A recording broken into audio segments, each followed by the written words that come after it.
A young billionaire tests the honesty of a poor mother and her daughter on Christmas Eve, but her response brings him to tears. The snow was falling slowly over the streets of Manhattan. Christmas lights twinkled in every shop window. Families walked hand in hand, and children pointed at the shiny decorations. It was Christmas Eve, and the entire city seemed wrapped in an almost irritating happiness. Ethan Walker watched it all with empty eyes. 30 years old, a billionaire, owner of one of the country's largest tech companies. Anyone would say he had it all. But there he was, alone, his hands stuffed in the pockets of his Italian wool coat, walking aimlessly through the crowded streets. It wasn't always like this. There was a time when he believed in people, trusted them, even opened his heart. But that was over. The disappointments came one after another, each one crueler than the last. And the worst of them all? It came from the person he least expected. Now, as Ethan didn't trust anyone, to him everyone wanted something. Money, status, connections. No one got close to him for who he really was. No one cared about Ethan, only about what Ethan had. He stopped in front of a toy store. Inside, a child pressed his nose against the glass, pointing at a giant teddy bear. The father smiled, and the mother ruffled the boy's hair. A scene so common, so simple, and so distant from his own reality. Ethan looked away and kept walking. That's when he saw them. A young blonde woman, with a frayed scarf and a coat that had seen better days. Beside her, a little girl with golden hair and bright eyes that shone like little beacons. The child held her mother's hand tightly, swinging a small paper bag. Ethan stopped. He watched them from a distance. The girl was laughing, pointing up, probably at the glowing decorations. The mother smiled, but there was weariness in that smile. She carried 2 full bags, one in each hand. No brand names, no luxury. Just the basics. Something stirred in him. Maybe it was the contrast, the genuine joy of that child, while he, with all the money in the world, couldn't feel anything but emptiness. But then the bitter thought came. Are they honest? Does honesty still exist in anyone? The idea formed quickly, almost automatically. A test, simple, cruel, perhaps, but effective. Ethan adjusted the wallet in the inner pocket of his coat. It was an expensive piece, made of genuine leather, and inside was more cash than most people earned in a month. He took a few steps toward them, calculating the right moment. As he passed them, he let the wallet slip out on purpose. It fell to the ground with a muffled thud. Ethan kept walking, but he slowed his pace. He discreetly turned his head just enough to watch. The little girl saw it first. "Mommy, look!" She tugged on her mother's coat sleeve, pointing at the ground. Clara looked down. Her eyes widened when she saw the wallet. For a second, just a second, she stood still. Ethan saw the hesitation. Will she take it? Will she pretend she didn't see it? But then Clara dropped her bags on the ground and took her daughter's hand. "Come on, Lily, quick!" They ran after him. "Sir?" Clara called out, her voice soft but firm. "Sir, wait!" Ethan stopped. He turned slowly, as if surprised. Clara approached, slightly out of breath, and held out the wallet. "You dropped this, sir." Ethan took the wallet back. He looked at her bright, tired but honest eyes. Then he looked at the little girl beside her, who was watching him with curiosity. "Why didn't you keep the money?" he asked, his voice as cold as ice. "You clearly need it more than I do." Clara blinked, surprised by the question. She opened her mouth to answer, but before she could speak, a firm little voice cut through the air. "My mommy is not a thief." Ethan looked down. The little girl had taken a step forward, holding her mother's hand tightly. Her small, bright eyes were fixed on his, full of indignation. "The right thing to do is give it back," Lily continued, her voice trembling slightly but resolute. "This isn't ours. It's yours." Silence. Ethan was speechless, literally. He had prepared answers for everything, for greed, for lame excuses, for lies. But for this, for dignity coming from a 5-year-old child, he had no answer. Clara placed a hand on her daughter's shoulder, protectively, but said nothing. She just looked at him, as if waiting for him to understand what had just happened, and he understood. Ethan slowly put the wallet away. He looked at the two of them, the mother with her worn-out coat and modest bags, the daughter with her shining eyes and brutal honesty. "I'm sorry," he murmured, almost unintentionally. I'm sorry." Clara gave a half-smile, tired but kind. "Merry Christmas, sir." She picked up her bags and took Lily's hand. The two of them turned and continued walking, disappearing into the illuminated crowd. Ethan stood there, in the middle of the sidewalk, with the wallet in his hand and a strange ache in his chest. He had tested them, and he had failed his own test. For the first time in a long time, Ethan Walker felt small. Not because he was poor or weak, but because he had forgotten that there were still good people in the world. And a 5-year-old child had just proven it to him. He looked up at the sky. The snow continued to fall, light and silent. The Christmas lights glowed all around. But for the first time that night, he truly saw it all. And for the first time in years, he felt something other than emptiness. Curiosity. Who were those two? How did they live? What led a mother and daughter to walk around on Christmas Eve with modest bags but so much dignity? Ethan didn't know. But somehow he had to find out. He put the wallet away, adjusted his coat, and looked in the direction they had gone. He couldn't see them anymore, but something inside him had changed, something small but real. Maybe there was hope. Maybe kindness still existed. Maybe he didn't have to live alone forever. Maybe... Ethan turned around and started walking back home, but now, for the first time in a long time, he wasn't thinking about the emptiness of the mansion that awaited him. He was thinking of a pair of bright eyes and a firm voice saying, "My mommy is not a thief," and that, in a strange way, was enough for now. The mansion was silent when Ethan passed through the electronic gate. Too silent. He parked the car in the garage and entered through the side door. The heating was on, keeping the temperature perfect. The lights turned on automatically as he walked down the hall, everything working as it should, everything flawless, everything empty. Ethan took off his coat and hung it on the marble rack. He walked through the enormous living room, decorated by a famous designer. Italian leather sofas, works of art on the walls, a grand piano that no one played. Every object in there cost more than most people made in a year. But there was no one to see it, no one to appreciate it, no one to be there with him. He continued to the dining room. The table was set. The housekeeper had done everything before leaving early as he had asked. White porcelain plates, silver cutlery, crystal glasses, tall candles in elegant holders. Fair platter with roasted turkey, potatoes, and perfectly prepared vegetables, all arranged as if to receive a dozen guests. But there was only one place set at the table. Ethan pulled out the chair and sat down. He looked at the food, at the beautiful table, at the huge empty room around him, and he didn't feel like eating anything. He poured some wine into his glass, took a sip. Expensive, imported, award-winning. It made no difference. It tasted like nothing. The clock on the wall read 11:40. 20 minutes until midnight. 20 minutes until Christmas officially arrived. Ethan looked at the window.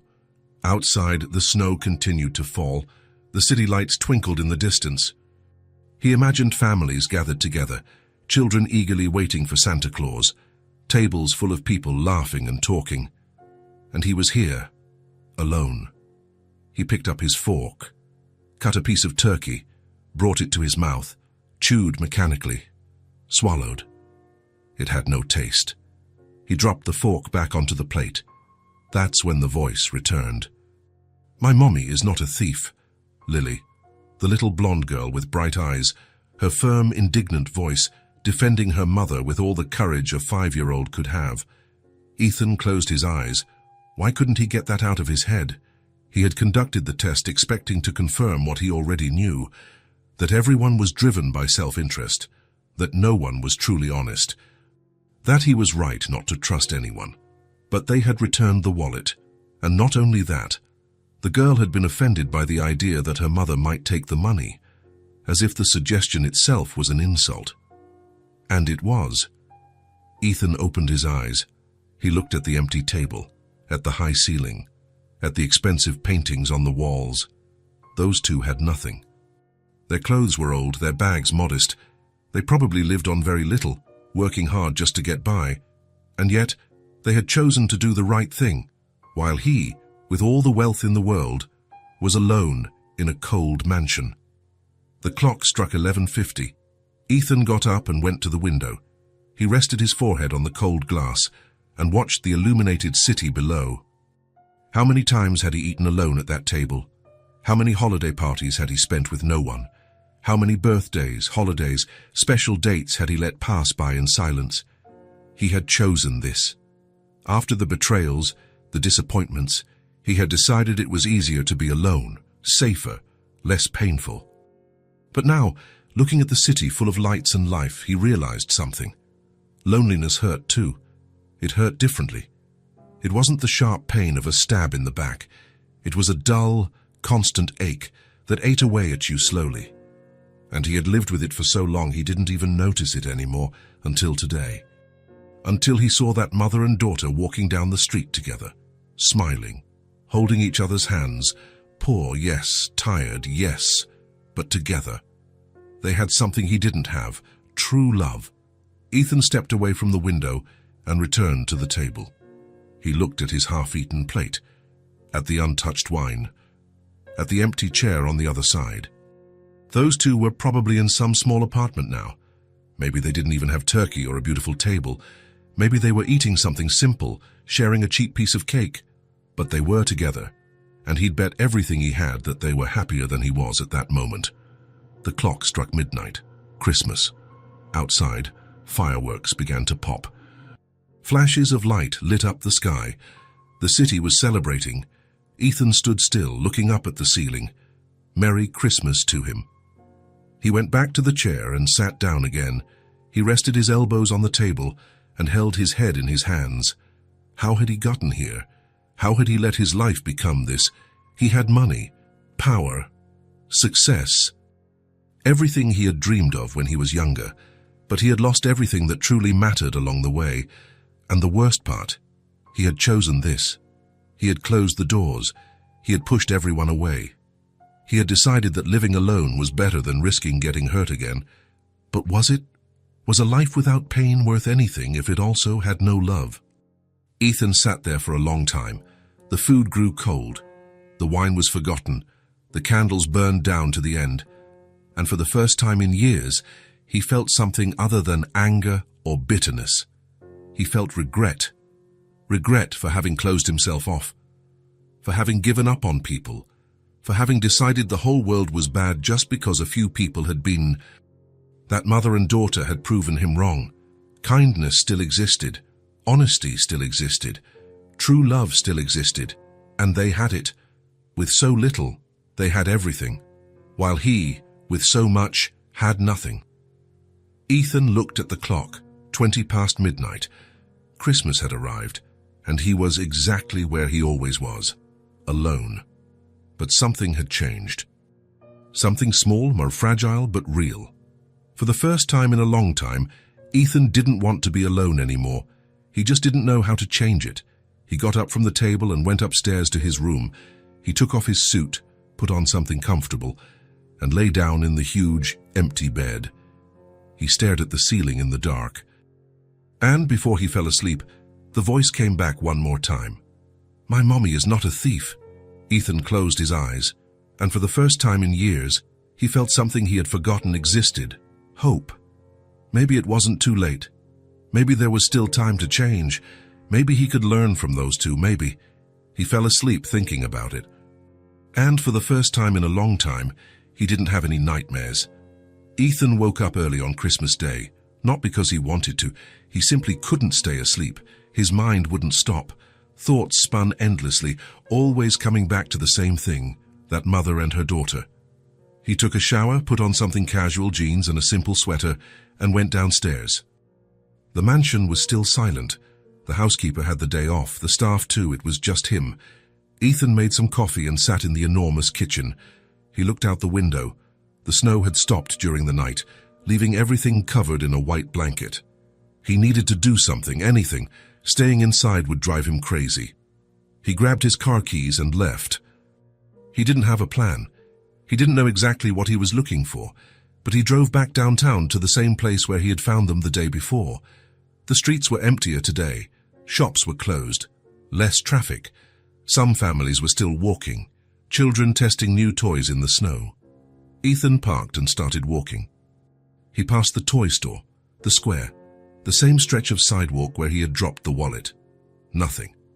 He kept going, turned down a side street, then another.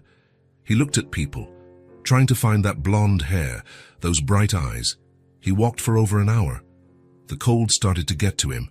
He thought about giving up. Maybe it was crazy. The city was huge. How was he going to find two people he had seen for only 5 minutes? That's when he saw the diner. It was a small, simple place, squeezed between a laundromat and a pharmacy. The facade needed a fresh coat of paint. The sign was faded. Mel's Diner, it said in worn red letters. Ethan looked through the window and his heart skipped a beat. Inside, cleaning a table near the window, was her Clara, the blonde mother. She was wearing a simple uniform, a blue apron, her hair tied back in a ponytail. She was wiping the table with a cloth, focused on her work. And in the corner, sitting in a chair against the wall, was Lily. The little girl had a piece of paper in front of her and a few colored pencils beside it. She was drawing with her tongue sticking out, completely focused. Ethan stood there on the sidewalk, watching. He had found them. Now what? What was he going to do? Go in. Say what? Hi, I'm the guy who tested you yesterday, and I've been obsessed ever since. But before he could decide, Clara looked at the window. Their eyes met. She froze mid-motion, the cloth still in her hand, and her eyes widened. Surprise, confusion, maybe a little fear. There was no turning back now. Ethan opened the door and went inside. A small bell chimed above the door. Lily looked up immediately. "It's the man," she said, her eyes shining. "Mommy, it's the wallet man." Clara dropped the cloth on the table and took a few steps toward him. She still looked confused. "Sir, what are you doing here?" Ethan shoved his hands in his pockets. Suddenly, he felt out of place. Him, in a place like this. Him, with no good reason to be there. "I just came for some coffee," he said, trying to sound casual. Clara blinked. She looked at him, at his jeans, at his simple sweater. It wasn't the expensive coat from yesterday, but still, he didn't look like the kind of customer who frequented this place. "Of course," she said hesitantly. "Sit wherever you like. I'll bring you a menu." Ethan chose a spot near the window, not too close to where Lily was, but not far either. He sat down and waited. The diner was small, maybe 10 tables in total.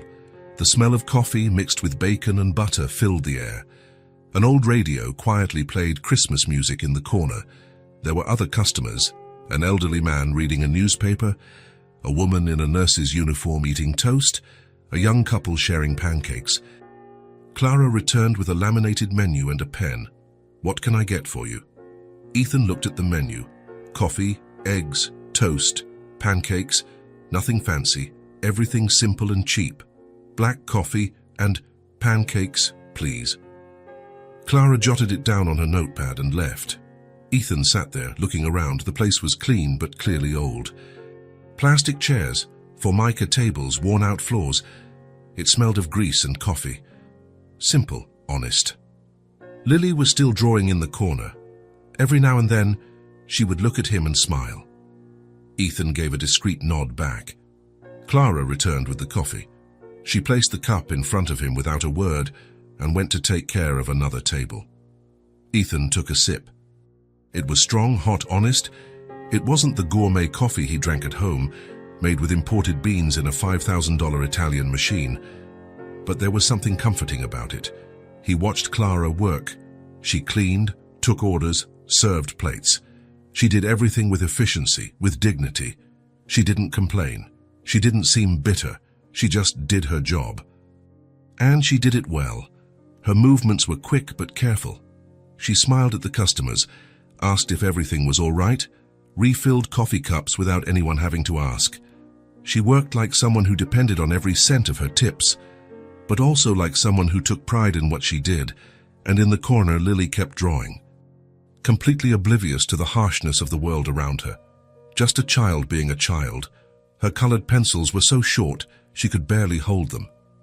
The paper was an old sheet from a notebook with faded blue lines, but she drew with such concentration, such seriousness, as if she were creating a masterpiece. The pancakes arrived. Ethan ate slowly, in no hurry. He had nowhere else to go, nothing better to do, and for the first time in a long time he didn't mind. When he finished, Clara came to clear his plate. Anything else? No, thank you. She left the bill on the table and walked away. Ethan looked at the paper. $8. He left a $50 bill under the cup, stood up, and left. Clara saw the bill when she went to clean the table. Her eyes widened. She looked toward the door, but he was already gone. The next day, Ethan came back. Same time, same table, same order. Clara served him with the same professional courtesy. Lily waved from her chair. Ethan waved back. And the next day he came back again, and the day after that too. On the third day, one of the other waitresses, an older woman with red hair, said something to Clara while Ethan was there. He didn't hear what was said, but he saw Clara shrug and look away. On the fourth day, Clara finally asked. Ethan was finishing his coffee when she approached, wiping her hands on her apron. "Do you live around here?" Ethan looked at her. He thought about lying, but he couldn't. "No, I live on the other side of town." "Oh." Clara didn't know what to say. "That's far." "It is. But you keep coming back." "I do." She looked at him for a long moment, trying to understand. Her bright eyes studied his face, searching for an answer he wasn't giving. "Can I ask why?" Ethan didn't have a good answer. How could he explain? "Because you two showed me there's still kindness in the world. Because I've been alone for too long and forgot what it was like to be around real people." "The coffee is good," he said, finally. Clara smiled faintly. She didn't believe him, but she didn't press. "Right." She nodded. "Good to know." And she went back to work. Ethan knew it seemed strange, a seemingly well-off man coming back to a cheap diner every day, on the poor side of town, sitting alone, eating in silence, watching. But he couldn't stop. There was something there, something he didn't have at home, something simple but real, life, connection, humanity, things money couldn't buy. On the fifth day, something different happened. Ethan was finishing his coffee when he saw Lily get up from her chair. She looked at her mother, who was busy at the cash register. Then she looked at him. She hesitated for a second, then started walking towards him. Clara didn't see. She was busy helping a customer. Lily stopped beside Ethan's table. She was holding a piece of paper in her small hands. "Hi," she said shyly. "Hi, Lily." She smiled when she heard her name. "You remember me?" "Of course I do." "And my name too." "That too." Lily looked at the paper in her hand. She shuffled her feet, bit her lip. Can I say something?" "You can." She looked up into his eyes. "You look sad." Ethan didn't expect that. He was speechless. "Every day you come here," Lily continued, her voice quiet but firm, "and you sit all alone, and you don't talk to anyone. My mommy said that sometimes people get sad at Christmas. Are you sad?" Ethan didn't know what to say. How could a 5-year-old have seen something he thought he was hiding so well?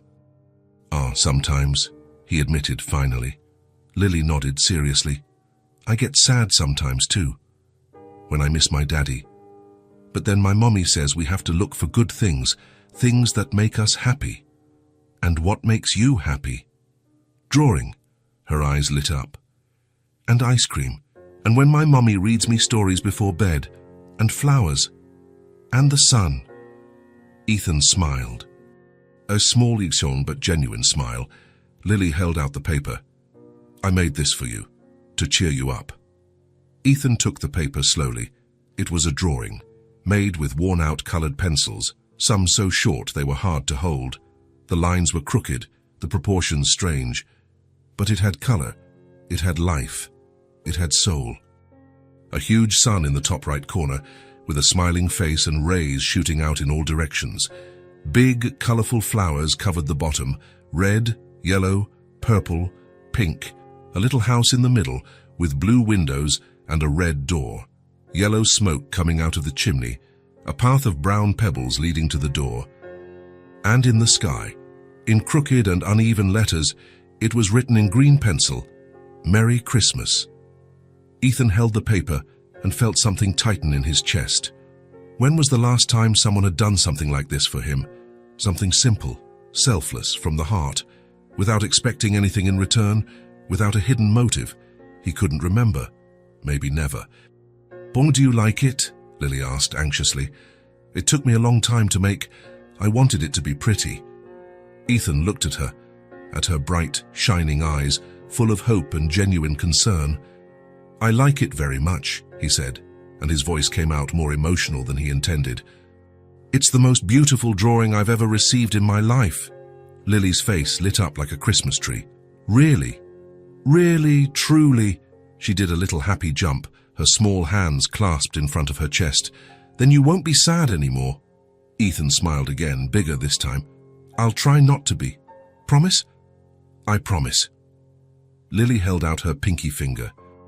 "You have to make a pinky promise, then you can never ever break it."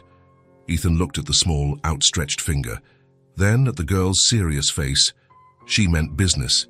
He extended his own pinky and linked it with hers. "I promise." Lily smiled, satisfied. Then she turned around and ran back to her corner. Clara appeared, finally free from the register. She was wiping her hands on her apron. "Lily, stop bothering the gentleman." "She's not bothering me," Ethan said quickly. "Not at all." Clara looked at her daughter, then at him, then at the drawing in his hand. Her eyes softened. "She loves to draw," Clara said almost apologetically. "She's always scribbling on any paper she can find. She uses up all the colored pencils I can afford to buy." "It's a talent," Ethan said, looking at the drawing again. "Truly, she has a gift." "You think so?" Clara seemed surprised and proud. "I think so too, but I don't know much about these things." "I do, and she's special." Clara was silent for a moment, studying his face, trying to figure out who this strange man was who showed up every day, left generous tips, and was now being so kind to her daughter. "Thank you," she said, finally, for being kind to her. A lot of people aren't. Ethan nodded. He didn't know what to say. Clara went back to work. But before she walked away completely, she glanced back one more time. And for the first time, there was something different in her eyes. It was no longer just confusion or suspicion. It was curiosity, and maybe, just maybe, the beginning of something like trust. Ethan stared at the drawing for a long time. He traced his fingers over the crooked lines, the vibrant colors, the words written with so much effort. A sun, flowers, a little house. Simple things. Things a 5-year-old thought were important, things that made her happy, and somehow in that moment they made him happy too, happier than any business deal closed, any check signed, any professional achievement had made him in years. When he left the diner, Ethan carefully folded the drawing and put it in the inside pocket of his jacket. Close to his heart, he came back the next day and the next and the one after that, always at the same time, always the same table, always the same order. Clara stopped asking why. She just served him politely, left the coffee, brought the pancakes, took the bill. And Ethan always left a generous tip, never absurd enough to seem offensive or overly charitable, but always more than expected. Lily always waved. Sometimes she would show him a new drawing, sometimes she just smiled. Once, she sang a song she had learned at school. Ethan listened to it all, smiling. And Ethan, always serious, always quiet, would wave back. The people at the diner started to notice. The well-dressed guy who came every day, sat alone, ate in silence, and watched the mother and daughter in the corner. Some found it strange, others found it sad. The red-haired waitress commented to Clara that he must be in love with her. Clara shook her head, not believing it.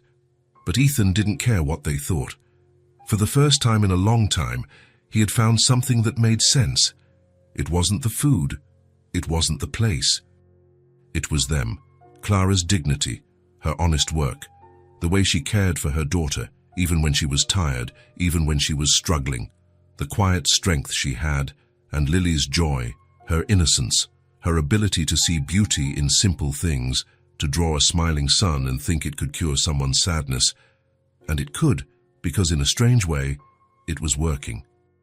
Ethan was still serious, still quiet, still carried the weight of past disappointments. But something had changed.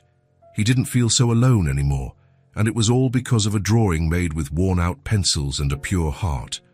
All because of a 5-year-old little girl who thought he deserved to be happy. And maybe, just maybe, she was right. Ethan spent the whole morning thinking about it. It had been 2 weeks since he started frequenting the diner. 2 weeks of seeing Clara work non-stop, seeing Lily draw with those worn-out, almost stubby pencils. 2 weeks of receiving smiles, waves, small gestures of kindness. He didn't know he needed so much, and he hadn't given anything in return. Sure, he left generous tips, but that felt cold, impersonal. Money was easy for him, it always had been, but that wasn't what he wanted to give. He wanted to give something that meant something, something that showed he had been paying attention, that he cared. That's how he found himself walking into a toy store late in the afternoon. The place was large, full of colorful shelves and children's music playing in the background. Kids ran through the aisles. Parents tried to control the excitement. Employees reorganized products. Ethan walked slowly, looking around. He had no idea what to look for. When was the last time he'd been in a toy store? 15 years, 20? He passed the toy cars, the electronic games, the expensive robots. Nothing seemed right. That's when he saw the dolls, a whole shelf from floor to ceiling. Dolls of all kinds, princesses, fairies, babies, dolls that talked, that walked, that did 1,000 things. Ethan stopped. Lily had never mentioned dolls, but something in him told him she would like one. He analyzed the options. The most expensive ones were too sophisticated, too much technology, too many accessories. They didn't match the simplicity he saw in her. Then he saw a simple doll, blonde hair, blue eyes, a yellow dress with small flowers, no electronics, no batteries, just a soft cloth doll with a sweet smile painted on its face. It was perfect. Ethan took it from the shelf and went to look for the next thing. Drawing pads were in another section. He found several types, some with simple covers, others with cartoon characters. He chose a medium-sized one with a sky blue hardcover and thick, white pages, the kind that didn't tear easily. Then he went to the art supplies section, colored pencils. There were so many options. Boxes with 12 colors, 24, 48, even 100 different colors. Ethan picked up a box with 24. It wasn't over the top, but it had enough colors to create anything. And the best part, the pencils were new, long sharpened, ready to use. At the checkout, the cashier smiled. "A gift for your daughter," Ethan hesitated. "For a friend." "She's a lucky girl," the woman said, wrapping everything in colorful paper with little stars. Ethan left the store with the package under his arm. His heart was beating faster than it should. Nervous, anxious, like a boy giving his first gift to someone special. Ridiculous. He was a 30-year-old billionaire. He had closed million-dollar deals without breaking a sweat. He had given speeches to hundreds of people without stuttering, and now he was nervous over a doll and a notebook. But this was different. This mattered in a way business deals never had. The next day, Ethan arrived at the diner at his usual time. The little bell chimed as he opened the door. Lily looked up immediately and smiled. "Hi." "Hi, Lily." Clara was cleaning a table on the other side of the room. She nodded at him. Ethan nodded back and sat at his usual table, but this time he had the package with him. He placed it on the chair next to him, trying to be discreet. But Lily had eagle eyes. "What's that?" she asked, already getting up. "Lily, leave the gentleman alone," Clara called out without looking back. "It's okay," Ethan said. "You can come here, Lily." The girl didn't need to be told twice. She came running, her eyes fixed on the wrapped package. "Is it a present?" "It is." "Who's it for?" Ethan smiled. "For you." Her eyes widened. "For me, really? Really? But why? Ethan didn't have an elaborate answer. He hadn't prepared a speech. Because you gave me a drawing. I thought I should return the favor. Lily looked at the package, then at him, then at the package again. Her hands were trembling with excitement. Can I open it? Of course. Clara had stopped cleaning. She was watching now, the cloth forgotten in her hand. There was concern on her face. Lily tore the paper with the typical excitement of a child. Pieces flew everywhere, and then she saw it. The doll appeared first. Lily held it with both hands, her eyes shining like stars. A doll, she shouted. Mummy, look, a real doll. Clara took a few steps toward them. Lily, that's too much. But Lily wasn't listening. She had found the notebook and the colored pencils now. And a new notebook. She flipped through the blank white pages with reverence, as if they were made of gold. Look how many pages. I can draw so many things. She opened the box of colored pencils. She picked them up one by one, admiring each color. There's purple, and pink, and turquoise. Mommy, there's even gold. Ethan watched, his chest tight. Her joy was so pure, so genuine. It wasn't greed. It wasn't self-interest. It was just happiness. Lily dropped everything on the table, ran to him, and hugged him. It was so sudden that Ethan didn't have time to prepare. Her small arms wrapped around him, squeezing tightly. Her face pressed against his chest. She smelled like cheap shampoo and crayons. Thank you. Her voice came out muffled. Thank you, thank you, thank you. Ethan was paralyzed for a second. He didn't know what to do. When was the last time someone had hugged him like that, with true affection? Without expecting anything in return, slowly, hesitantly, he put his hands on her back. He returned the hug, and he felt something strange happen. Warmth.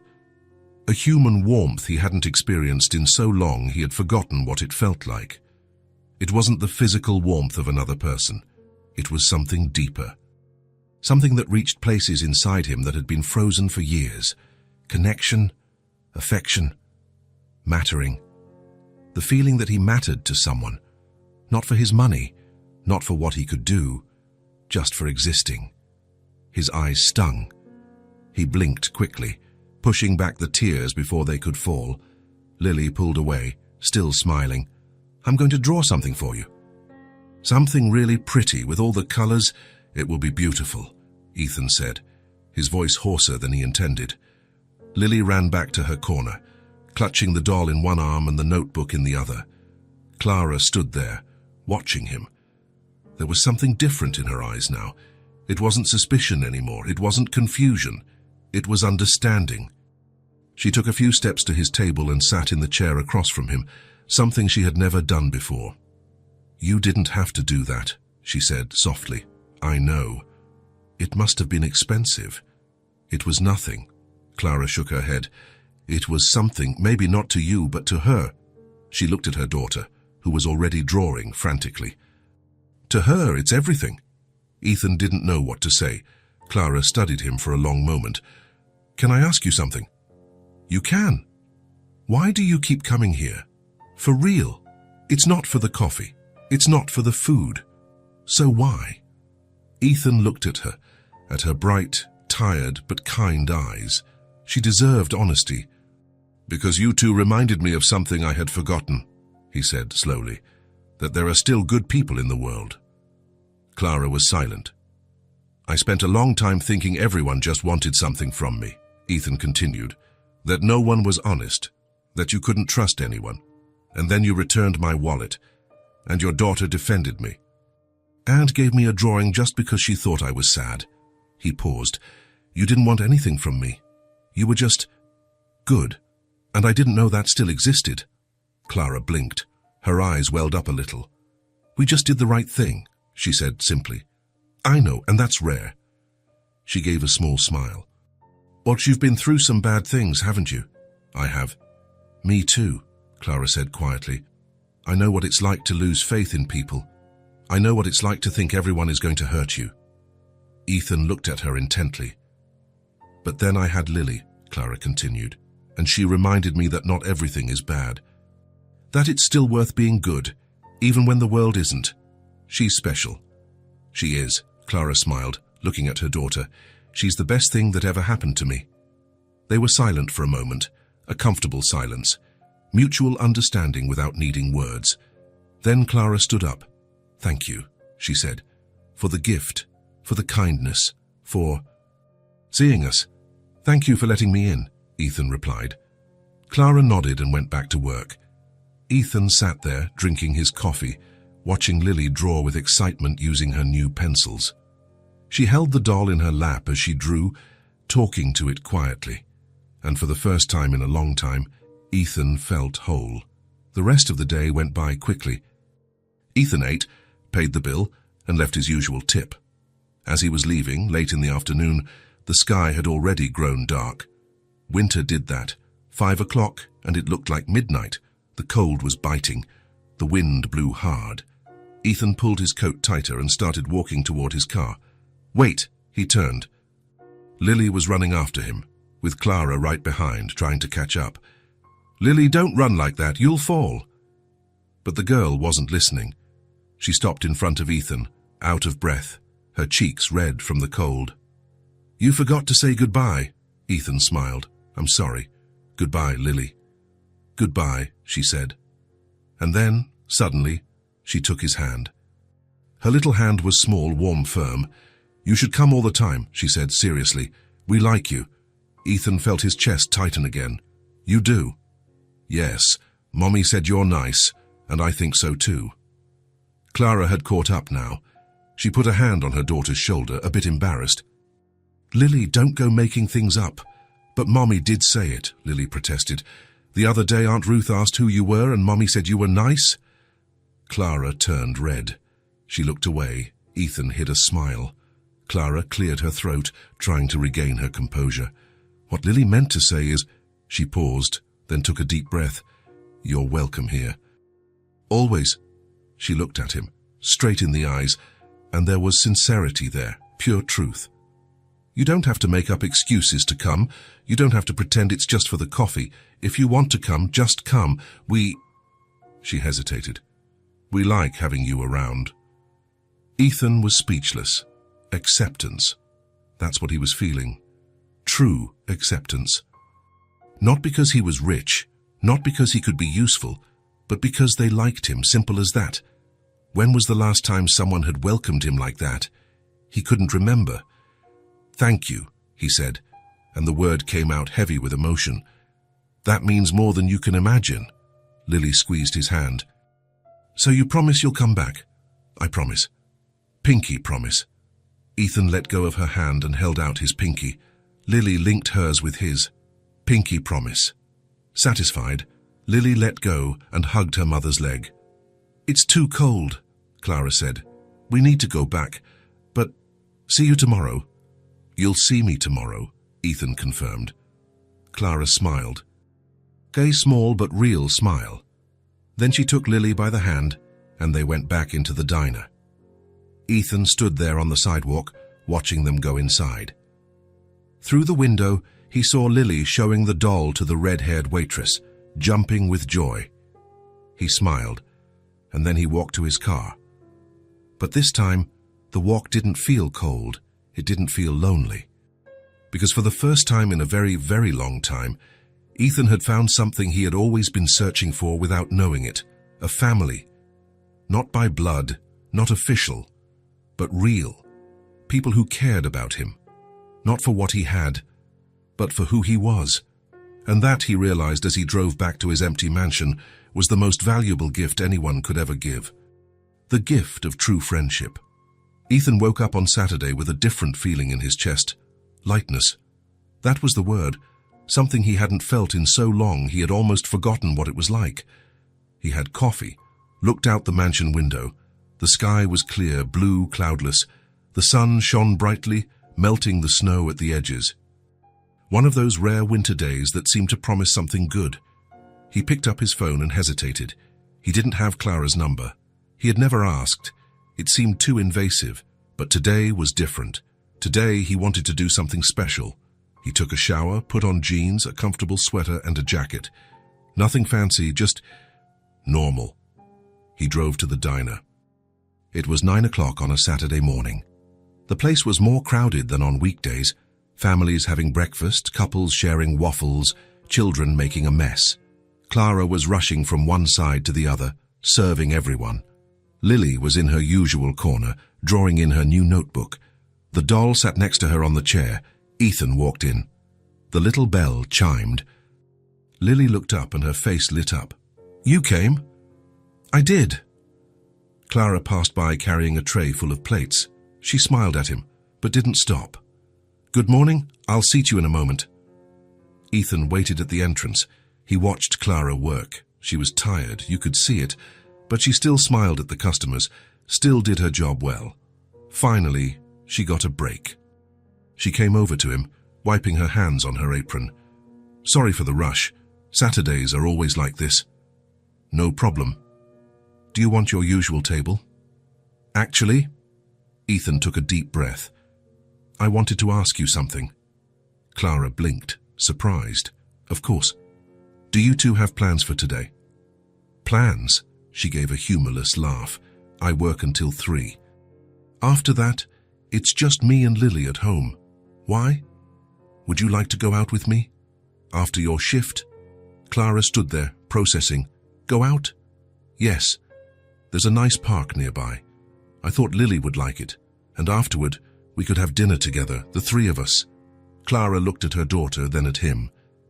"I don't know. It doesn't have to be anything complicated," Ethan said quickly. "Just a walk. Lily can play, get some fresh air. You don't have to pay for anything. It's on me. He paused. "I just wanted to spend some time with you, for real." Clara bit her lip. There was hesitation in her eyes, but there was something else too. A desire, maybe. "Lily would love that," she admitted quietly. "Then let her love it." Clara sighed. Then she smiled. "Okay, but only if it's something simple. Nothing extravagant. Simple. I promise. I finish at 3. Can you pick us up here?" "I'll be here." Clara nodded and went back to work, but Ethan saw the small smile on her face as she walked away. Ethan returned at 3 o'clock sharp. Clara was already waiting in front of the diner, her uniform replaced with jeans and a worn-out coat. Lily was beside her, jumping with excitement, holding her doll. "We're going out! We're going out!" she sang. Ethan opened the car door. Clara paused when she saw the vehicle. "Is that a—" "It's just a car," Ethan said quickly. It wasn't just a car. It was a black, new, expensive German sedan, but he didn't want that to matter. Clara hesitated, then got into the back seat with Lily. Ethan turned on the heat and drove to the park. Central Park was beautiful. The snow covered the trees. The sun made everything sparkle. Families strolled. Children made snowmen. Couples walked hand in hand. Lily jumped out of the car. "Look at all the snow!" Clara laughed, following her. "Be careful not to slip." Ethan locked the car and followed them. He watched the 2 of them, the way Clara held Lily's hand, the way Lily pointed at everything with excitement. They walked along the park paths. Lily stopped to look at the ducks in the pond, to touch the snow, to examine every tree. "Can I make a snowman?" she asked, her eyes shining. "You can," Clara said. Lily immediately threw herself into the snow. She started gathering snow with her little hands, trying to make a ball. Ethan knelt beside her. "Want some help?" "Yes." Together, they made the base. Ethan taught, Lily helped. Clara watched from a standing position, smiling. "Mommy too," Lily called. "Come on, Mommy." Clara laughed and knelt down too. The 3 of them worked together, making the snowman grow. Lily laughed non-stop, throwing snow everywhere. At some point, she accidentally hit Ethan in the face with snow. She froze, her eyes wide. "But I'm sorry." Ethan wiped the snow from his face. Then he grabbed a handful and gently threw it back. Lily shrieked with laughter, and so the snowball fight began. Lily against Ethan. Clara trying to protect her daughter, but laughing so hard she could barely move. Snow flying everywhere. Screams. Laughter. Total chaos. Ethan couldn't remember the last time he had laughed like that. Loud, genuine, without thinking about anything else. Just living in the moment. When they finally stopped, they were all wet, cold, and out of breath, and happy. The snowman was finished. It had rocks for eyes, a thin branch for a nose, and Lily placed her doll next to it. "So he won't be lonely," she explained. Ethan felt his chest tighten. "He's a lucky snowman." They walked a bit more. Lily ran ahead, with Clara and Ethan following behind. "Thank you for this," Clara said quietly. "She's so happy." "I am too," Ethan admitted. Clara looked at him. "It's been a while since I've seen you so light. It's been a while since I've felt this way." They continued walking in silence, a comfortable silence, just enjoying the day, the company, the moment. As it started to get dark, Lily was tired, but still excited. "I'm hungry," she announced. "Me too," Clara said. "Let's go home and make something to eat." "Actually," Ethan interrupted, "I wanted to invite you to dinner, if you're up for it." Clara frowned. "Dinner where?" "There's a good restaurant near here. Nothing too fancy, just a nice place." Clara hesitated. She looked at her clothes, at her old coat, at her worn-out jeans. "I don't know if—" "You look great," Ethan said. "And it's just dinner. Good food, good conversation. Nothing more." "We can't afford that," Clara said honestly. "You've already done so much today." "Tonight you're my guests," Ethan said, smiling. "Order whatever you want. It's on me. No arguments." Clara opened her mouth to protest. "Please," Ethan said before she could speak. "Let me do this for you, for me too. Just let me." Clara looked into his eyes. She saw sincerity there. She saw a genuine request. She sighed. "Okay, but only because Lily is hungry and I'm too tired to cook." Ethan smiled. The restaurant was Italian. It wasn't the most expensive in the city, but it wasn't cheap either. Tables with white tablecloths, lit candles, the smell of garlic and basil in the air. Clara looked uncomfortable as they walked in. She looked around at the other well-dressed customers, at the waiters in uniform. "Maybe we shouldn't—" "It's okay," Ethan said, gently. "I promise." The waiter led them to a table near the window. Lily climbed onto her chair, her huge eyes taking everything in. "It's pretty here," she whispered. "It is," Ethan agreed. The waiter brought the menus. Clara looked at the prices and turned pale. "Ethan, this is so expensive. Don't worry about it. Seriously." "But, Clara," he held her gaze, "let me do this. Please." She took a deep breath, then nodded. Lily ordered spaghetti and meatballs. Clara, nervously, chose the cheapest dish. Ethan ordered lasagna and ate without asking, also ordered a Caesar salad to share and some garlic bread. While they waited, Lily talked about the snowman, the snowball fight, about everything that had happened. She talked non-stop, her eyes shining. Clara was quieter, but Ethan could see her relaxing little by little, accepting the moment, letting her guard down. The food arrived. It was delicious. Lily ate as if there were no tomorrow, tomato sauce spreading across her face. Clara laughed, cleaning her daughter's face with a napkin. "You're a mess, but it's yummy." They talked about simple things, about the park, about winter, about Lily's plans for when she grew up. "I'm going to be an artist," she announced. "And I'm going to draw for everyone." "You're going to be an amazing artist," Ethan said. "You think so?" "I'm sure of it," Lily smiled, satisfied. At the end of the meal, the waiter brought dessert without anyone having ordered it. "Courtesy of the house," he said, winking. "For the little artist." It was tiramisu. Lily tasted it, and her eyes widened. "This is the best dessert I've ever had in my life," Clara laughed. Ethan too, and in that moment, sitting there with them, watching Lily devour her dessert and Clara finally relaxed and smiling, Ethan realized something.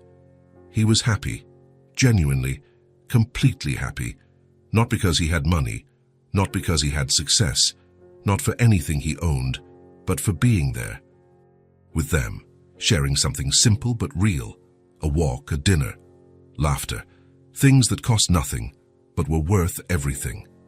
When they left the restaurant, the night was cold but starry. Lily was yawning, clutching her doll tightly. Ethan drove them back. Clara held Lily in her lap, the girl almost asleep. "Thank you," Clara said quietly. For the day.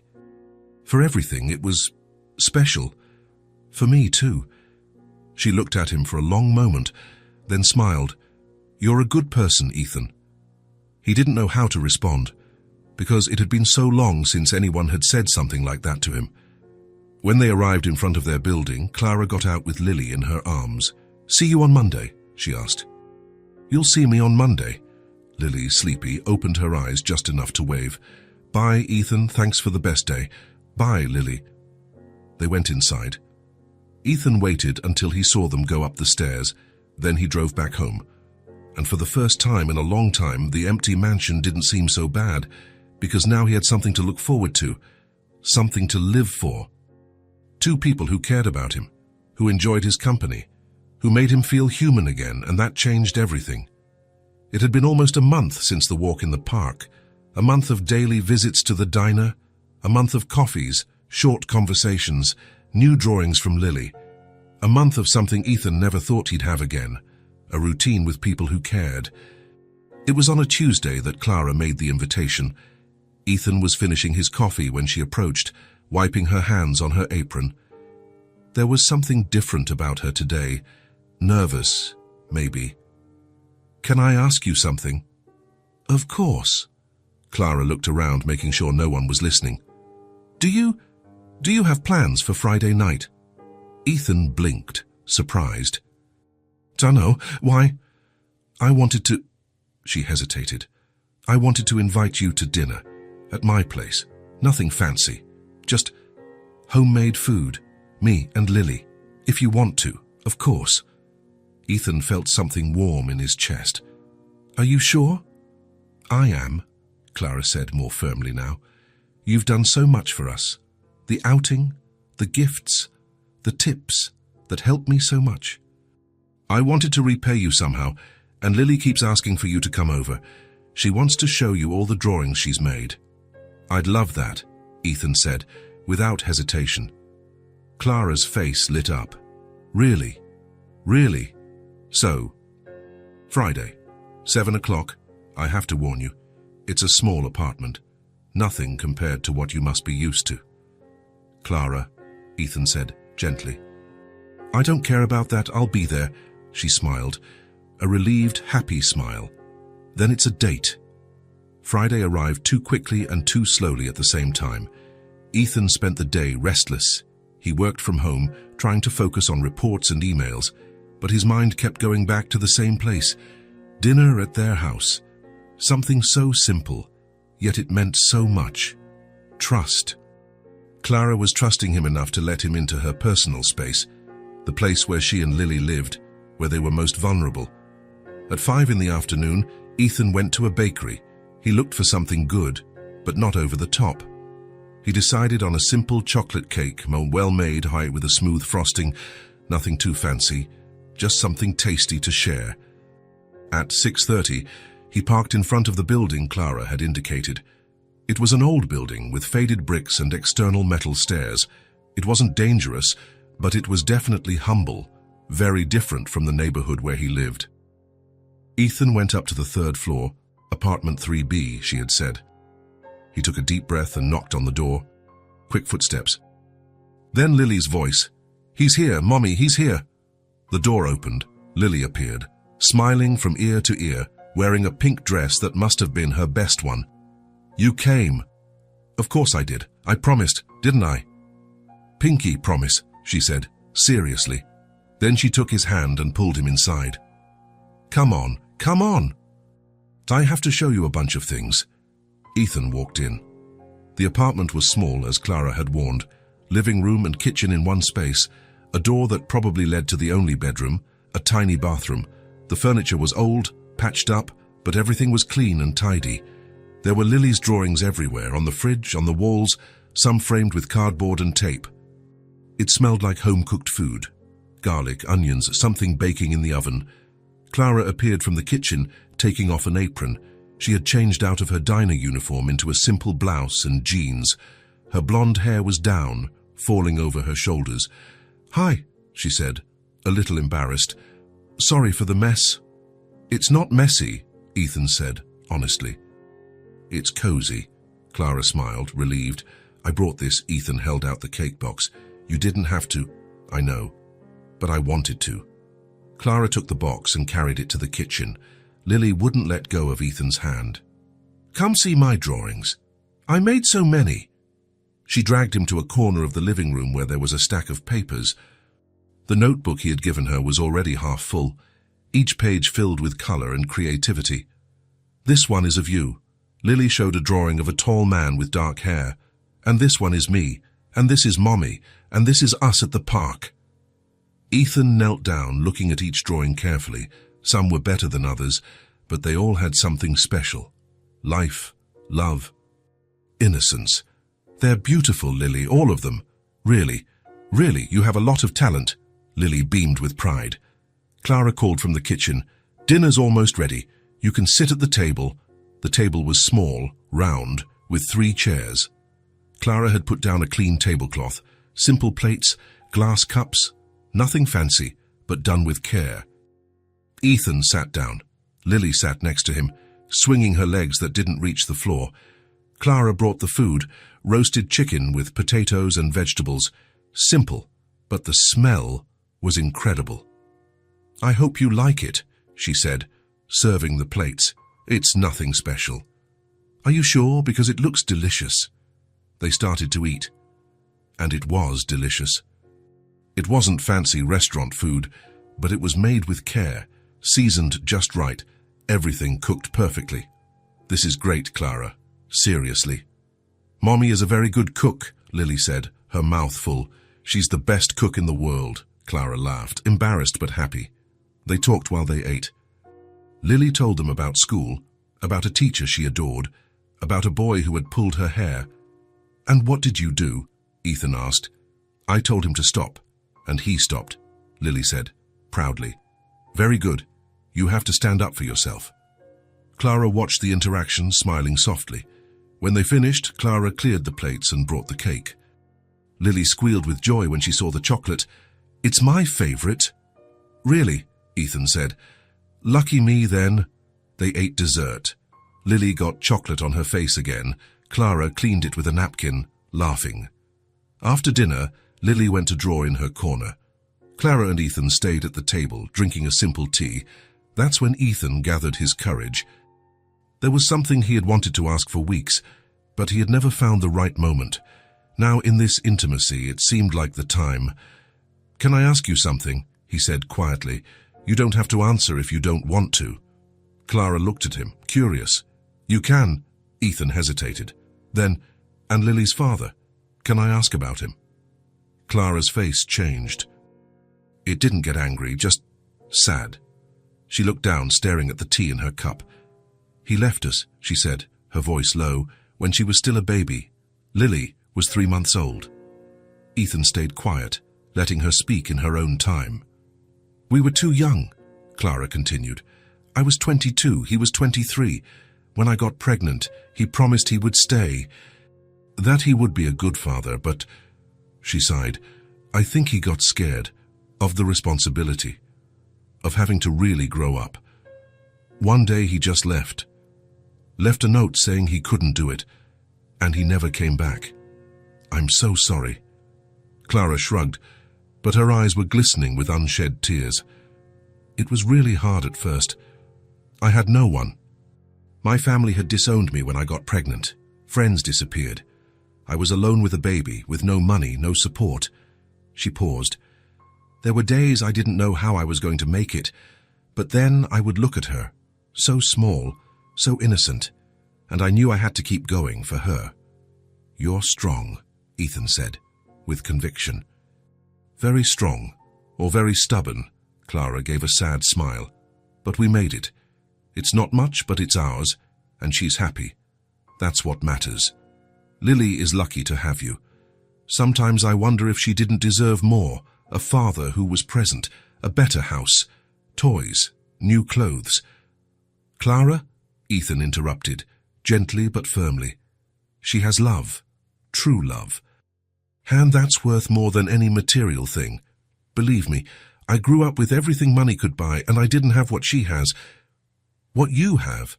Clara looked at him, surprised. You You had a difficult childhood. Ethan hesitated. This was territory he never shared, but something about that night, about her honesty, made him want to open up too. Not financially difficult, he said slowly. My parents were rich, very rich, but they were also distant, always working, always busy. I grew up with nannies, with tutors, with everything but real attention. He paused. And when I grew up, I learned that people only got close out of self-interest as for the money. For what I could offer. Clara listened to him in silence, attentively. I had a best friend, Ethan continued, his voice heavier now. Someone I'd known since childhood. We grew up together. I trusted him more than anyone in the world. He stopped, the old pain returning. Until I found out he was stealing from the company. A lot of money. For years. And when I confronted him, he laughed in my face, said I was an idiot for trusting him, that he had always seen our friendship as an opportunity. My God, Clara whispered. Since then, I lost faith in people, in friendships. I thought everyone was like that no one was honest, that everyone just wanted something from me. He looked at her. Until I met you. Clara was quiet for a moment. Then she reached out and placed her hand on his on top of the table. I'm so sorry you went through that. It's not your fault. I know, but I'm still sorry. Lily appeared out of nowhere, holding a new drawing. She hadn't heard the conversation, too focused on her art. Look what I made. She showed it off proudly. It was a drawing of 3 people holding hands. A blonde woman, a little blonde girl, and a tall man with dark hair, all smiling, a bright sun above them. It's the 3 of us, she explained. Because we're friends. Ethan felt his throat tighten. Lily dropped the drawing on the table and, without warning, climbed onto his lap. She held his face with her small hands, making him look at her. You're not alone anymore, she said, seriously. You have us now. And that was it. Those simple words, coming from a 5-year-old child, broke down the last wall Ethan still had up. His eyes filled up. He tried to hold it back, but he couldn't. A tear rolled down, then another. Ethan, Clara stood up, worried. Are you okay? He nodded, unable to speak. He hugged Lily, holding her tight against his chest. The girl returned the hug, her small arms around his neck. They weren't tears of sadness. They were of relief, of gratitude, of finally not being alone anymore. Clara came closer and placed a hand on his shoulder. A simple gesture, but it said everything. You're part of this now. You belong here. Ethan stayed there, holding Lily, Clara's hand on his shoulder, and felt something he hadn't felt in years. Family. Not by blood, not official, but real. And for the first time in a long time, he believed that maybe, just maybe, everything was going to be okay. Because he wasn't alone anymore. He had them now, and they had him. 3 months had passed since that dinner. 3 months of subtle but profound changes. Ethan was no longer the bitter man who walked alone through the streets on Christmas Eve. He smiled more, talked more, lived more. And it was all because of 2 people who had chosen to return a wallet when they could have kept the money. It was a Saturday afternoon when Ethan invited Clara and Lily for lunch. Not at a fancy restaurant this time, but at a casual place Lily loved. A diner with colorful milkshakes and big burgers. Lily was in heaven, drinking a strawberry milkshake that was almost as big as her. Clara laughed, trying to get her to eat at least half of her burger before she stuffed herself with ice cream. Ethan watched the 2 of them, his chest warmed by that feeling he now knew so well. Belonging, happiness, purpose. But there was something that had been weighing on his mind for weeks, something he needed to say, something he needed to do. So can I talk to you guys about something? He said, when Lily was distracted drawing on a napkin. Clara looked at him, wiping her mouth with her napkin. Of course. Ethan took a deep breath. He wasn't exactly nervous, but it was important. Very important. I wanted to thank you, he began. Truly. For everything. Clara blinked, surprised. Thank us. But we didn't do anything. You did. Ethan said firmly. You saved me. I was lost, alone, not believing in anything anymore. And then you appeared. You returned my wallet when you didn't have to. You were kind when I didn't deserve it. You welcomed me when I was a stranger. He paused, his voice getting more emotional. You reminded me that there's still good in the world, that there are still real people. Clara was blushing, fidgeting with the napkin in her hands. We just were ourselves. Exactly, Ethan said, and that changed everything for me. Lily looked up, sensing the serious tone of the conversation. Are you sad again? No, Ethan smiled at her. On the contrary, I'm happy, very happy, and it's because of you two. Lily smiled back and returned to her drawing, satisfied. Ethan turned his attention back to Clara. I want to do something for you, not as a payment, not as charity, but as gratitude. For real. Clara frowned, suspicious. Ethan, you've already done so much. The gifts for Lily, the dinners, everything. I know, but this is different. He hesitated. I want to secure Lily's future. Clara stopped breathing for a second. What? Education, college, everything she'll need. I want to set up a fund for her, so when she grows up, she won't have to worry. So she can follow her dreams at whatever they may be. Ethan looked into Clara's eyes. She's special, Clara, very special, and she deserves every opportunity in the world. Clara was pale. Her hands were shaking. Ethan, that's too much, way too much. It's not, he said gently. You gave me something money can't buy. Let me give this to you. Please, but I can't accept that. It's absurd. A fund for college? You've barely known us for a few months and these have been the best months I've had in years, Ethan interrupted. Clara, you work 2 jobs to provide the basics for her. You work yourself to the bone, and even then you can barely save any money. I see how hard you work. How much you sacrifice. He paused. Let me do this. Not out of pity, not out of obligation, but because you are important to me, because I want to, from the bottom of my heart. Clara's eyes filled with tears. You have no idea. Her voice broke. You have no idea how much this means to me. A tear rolled down her face. Then another. She covered her face with her hands, trying to control herself, but her shoulders were shaking. Lily dropped her pencil, scared. Mommy, why are you crying? Clara tried to smile through her tears. It's not sadness, my love. It's happiness. Happiness makes you cry. Sometimes it does. Lily looked at Ethan, confused. He smiled at her, reassuringly. Your mum is happy, I promise. Lily seemed to accept this and went back to her drawing, but she kept an eye on her mother. Clara wiped her tears with the napkin, taking deep breaths to calm down. I'm sorry, she said, her voice still trembling.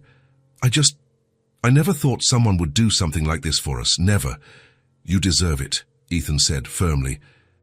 Charles, you both deserve it. Clara looked at him for a long moment. Then she nodded slowly. Thank you. From the bottom of my heart, thank you. Ethan smiled. No need to thank me.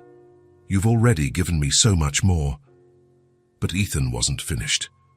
In the following days, an idea began to grow in his mind, something that made sense on multiple levels, something that could help Clara in a more immediate way. He needed someone he could trust, someone loyal, honest, hard-working, and Clara was all of that and more. It was on a Thursday that he finally worked up the courage. He went back to the diner at his usual time. Clara served him with the warm smile that was now reserved for him. The usual? Actually, I need to talk to you when you have a minute. Clara blinked, surprised. Is everything okay? It is. It's something good. I promise. She nodded and went back to work. 15 minutes later, when the rush slowed down, she sat across from him. What is it? Ethan shifted his position, suddenly nervous. I have a proposal for you, and I want you to think carefully before you answer. Clara frowned. What kind of proposal? A professional one, he said quickly. I need someone loyal by my side, someone I can trust. And I thought, have you ever considered changing jobs? Clara blinked. Changing to where? To work with me as my executive assistant. The silence fell heavily on the table. Clara stared at him, processing, Are you serious? Completely serious. But I have no experience with that. I work in a diner. I don't know anything about offices, companies, or... You know how to organize, Ethan interrupted. You know how to deal with people. You know how to work under pressure. I've seen you do it every day here. And more importantly, you're honest, loyal, trustworthy. He leaned forward. That's worth more than any degree to me. But the salary would be fair. Much more than what you earn here. With benefits, health insurance for you and Lily, paid vacation, fixed hours, no working two jobs. He paused. It's not charity, Clara. It's an opportunity. A dignified opportunity. And you deserve it. Clara was pale again. Her hands trembled on the table. Is this real? Are you really offering me this? I am. But only if you want it. No pressure. If you'd rather stay here, I understand, but... He smiled. I would love to work with you, I really would. Clara looked at her own hands. At her worn-out uniform, at the worn-out floor of the diner. Then she looked at Lily in the corner, drawing with the pencils he had given her. Can I think about it? Of course. Take all the time you need. Clara nodded and went back to work. But Ethan saw the way she moved now, slower, thoughtful, processing. 3 days later, Clara asked to speak with him after her shift. Ethan waited outside the diner. The February cold was biting, but he barely felt it. Clara came out, her coat pulled tight around her. Lily was with her, as always. I thought about your proposal, she said, without beating around the bush. And Clara took a deep breath. Why me? For real. You could hire anyone, someone with experience, one with a degree. Why choose someone who works in a diner? Ethan looked at her bright, tired but strong eyes. Because I trust you, he said, simply, because you showed me who you are, and I need someone like that by my side, someone real. Clara was quiet for a long moment, then she nodded slowly. Then I accept. Ethan's heart leaped. Really? Really? But on one condition. Which is? If I'm not good at it, if I can't do it, you have to let me go. No hard feelings. I don't want to stay in a job just because you feel sorry for me. It's not pity, Ethan said firmly, and you're going to be great, I'm sure of it. Clara smiled. Small, but real. So when do I start? Whenever you can. Next week, in 2 weeks. I need to give notice here. Give them time to find someone else. 3 weeks. Perfect. They shook hands. A professional agreement. But there was something more there. Friendship. Trust. A future. Lily tugged on her mother's sleeve. Mommy, what's happening? Clara knelt down to her daughter's level. You know how I work a lot. 2 jobs, always tired. I remember. Well, now I'm only going to work in one place, and I'll have more time to spend with you. Lily's eyes lit up. Really? Really? And is it because of Ethan? Clara looked at him, then back at her daughter. It is. He's helping us. Lily let go of her mother's hand and ran to Ethan. She hugged him tightly. Thank you for taking care of us. Ethan felt his chest tighten again. He knelt and returned the hug. You take care of me too. And it was true. They had taken care of him. They had saved him when he didn't even know he needed saving. And now, finally, he could repay them. Not with money, not with charity, but with opportunity, with a future, with the chance for a better life. 3 weeks later, Clara started. The first day was difficult. She was nervous, insecure, clearly out of her comfort zone, but Ethan was patient. He taught, explained, supported, and Clara learned fast, very fast. In 2 months, she already knew the office routine better than some employees who had been there for years. She organized Ethan's schedule, screened calls, managed meetings, and she did it all with efficiency and discretion. The people in the office respected her. Not because she was the boss's friend, but because she was good at what she did. Their lives changed. Clara was able to rent a better apartment. It wasn't luxury, but it had 2 bedrooms. It was in a safer, cleaner neighborhood. Lily had her own room for the first time in her life.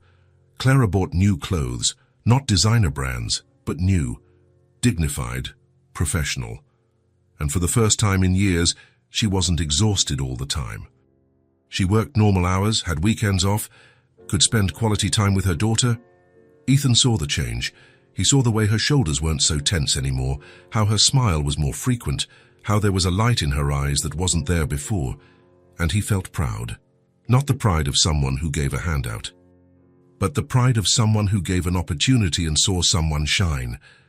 On a Friday afternoon, weeks after Clara had started, she knocked on his office door. "Can I talk to you?" "Always." She came in and closed the door behind her. She stood there for a moment, as if searching for the right words. "I just wanted to say thank you." Again. "For everything. You don't have to thank me. You work hard. You deserve every penny." "It's not just the money," Clara said, her voice soft. "It's the dignity. It's being able to look at my daughter and know I can give her a better life. It's being able to sleep without worrying if I'll be able to pay the bills. It's—" She paused, her eyes shining. "It's having hope again." Ethan got up and walked around the desk. He stood in front of her. "You gave me hope first," he said. "This is just returning the favor." Clara smiled. Then, in an unexpected move, she hugged him. It was quick, respectful, but it meant everything. "Thank you for believing in me. Thank you for believing in me first." When she left, Ethan went back to his chair and looked out the window. The city stretched out below, millions of people, millions of stories, and he had found the right 2 people, the 2 people who had changed everything, and now, finally, he was no longer alone. He had a family, not by blood, not traditional, but real, true, and his. 6 months later. It was Saturday morning when Ethan parked in front of Clara and Lily's building. The sun shone brightly, the sky was clear, and he was carrying a bag with coffee and fresh pastries. He went up the stairs and knocked on the door. "Ethan!" Lily opened it, her bright eyes shining with joy. She threw herself into his arms without hesitation. "Hi, little artist. Ready for the park?" "Always." Clara appeared from the kitchen, drying her hands on a towel. Her blonde hair was down, her face rested. She smiled when she saw him. "You and these bags, always bringing things." "Breakfast for the family," he said, and the word came out naturally. Family. Because that's what they were now. They sat at the small table. Lily chattered about school, about her new friends, about a drawing her teacher had praised and put up on the classroom wall. "She said I have a lot of talent. She said I should keep drawing forever." "And you will," Ethan said, taking a piece of pastry. "Why? Because you're amazing at what you do." Lily smiled, proud, and went back to eating her toast with jam. Clara watched the scene, her heart warm. 6 months. That's all it took for her life to change completely. She was no longer exhausted from working 2 jobs. She no longer woke up in the middle of the night, worrying about bills. She had a dignified job with fixed hours and a fair salary. She could spend quality time with her daughter, and she had gained a friend, a true friend. They spent the morning at the park. Lily ran free, chasing birds, stopping to examine every flower, every interesting leaf she found along the way. Clara and Ethan walked side by side, talking. "For you seem different," Clara said, looking at him. "Lighter, like you've left a huge weight behind." "I have," Ethan admitted. "I was carrying so much anger, so much distrust. I thought the whole world was bad. And now I know I was wrong. There are good people, honest people, people who truly care." He looked at her. "Don't you showed me that?" Clara smiled, a little embarrassed. "We were just ourselves." "Exactly. And that changed everything." Lily ran up to them, her cheeks flushed from playing so much. She was holding a handful of wildflowers she had picked. "Look, these are for you." She carefully divided the flowers between the 2 of them. "Yellow ones for Clara, white and purple for Ethan." "Thank you, Lily," Ethan said, holding the flowers as if they were the most valuable gift in the world. "You're welcome. You're my best friends," she announced seriously. Then she ran off again. Clara looked at the flowers in her own hand. "Do you know what I admire most about you?" she said quietly. "That's how you allowed yourself to change. I remember when I first met you, so closed off, so suspicious. And look at you now, playing in the park, accepting flowers from a child, genuinely smiling." "You did this," Ethan said. "You reminded me of who I could be, of who I wanted to be." "And you gave us hope," Clara replied. "You gave us opportunity. You gave us a better future." She paused, emotional. "You've become family, Ethan, not by blood, but by heart." "You are my family too," he said sincerely, "the best family I've ever had." As evening fell, they returned to the apartment. They ordered pizza, put on a movie Lily chose. She snuggled between them on the sofa, holding the worn-out doll Ethan had given her months ago. In the middle of the movie, she fell asleep, her head resting on Ethan's shoulder. He looked down, at her messy blonde hair, at her peaceful face. He felt something tighten in his chest. It wasn't sadness, it was fullness, Clara noticed and smiled softly. Then she got up and carefully carried Lily to bed. When she came back, she sat next to him on the sofa. "She loves you, you know. She really does. I love her too. And you. Family love," Clara said. "The best kind there is." They sat in silence for a moment. The movie was still playing quietly, but neither of them was paying attention. "You know you've completely changed our lives, right?" Clara said, turning to look at him. "6 months ago, I was at my limit, tired, hopeless, thinking I would spend my whole life just struggling to survive. And then you showed up." "You showed up first," Ethan corrected. "You saved me before I could save you. I think we saved each other. I think so too." Clara hesitated, then touched his hand. "Thank you. For everything. For believing in me. For trusting me. For becoming part of our family." "Thank you for letting me in," Ethan replied, his voice hoarse with emotion. "Say for showing me that it's still worth believing in people." They hugged. A long, tight hug full of gratitude and affection. When Ethan finally stood up to leave, Clara walked him to the door. "Same time next week?" "I wouldn't change it for anything." "Me neither." Ethan went down the stairs and got into his car. He sat there for a moment, looking up at the lit apartment. 6 months. That's all it took for his entire life to change. He was no longer the bitter man who walked alone through the cold Christmas streets. He was no longer the one who tested people, always expecting the worst. He had learned to smile again, to trust, to believe that there was still good in the world. All because of a returned wallet, because of a little girl who defended her mother's honor with a firm voice, because of a drawing made with worn-out pencils and a pure heart. Small gestures, but they changed everything. A 5-year-old child, with her innocence and purity, had seen the good in him when he himself had forgotten it existed. And a 27-year-old mother, with her unwavering honesty and quiet strength, had trusted him when he didn't deserve trust. Together, they had transformed a hardened heart into something better, into someone who believed again, who trusted, who loved, into a better friend, a better person. Ethan started the car and drove home.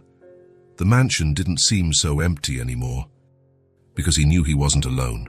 He had Clara, he had Lily, he had a hand-picked family, and that was all he needed. It wasn't perfect, it wasn't traditional, but it was real, true, his. He had learned the most important lesson. The best things in life aren't things, they are people, connections, genuine love. And now he had all of that. For the first time in his life, Ethan Walker was complete, not because he had money, not because he had success, but because he had love, true friendship, purpose, because he had 2 people who cared about him for who he was, not for what he had. And that was worth more than any fortune, thanks to a wallet returned on a cold night, thanks to the purity of a child and the honesty of a mother, who transformed a hardened heart into a better friend. Sometimes, all we need is someone to believe in us when we forget how to believe in ourselves. Goodness exists, honesty exists, and when we find people like that, we should hold them close to our hearts, Because in the end, what saves us is not what we own, but who we choose to have by our side. If this story touched your heart,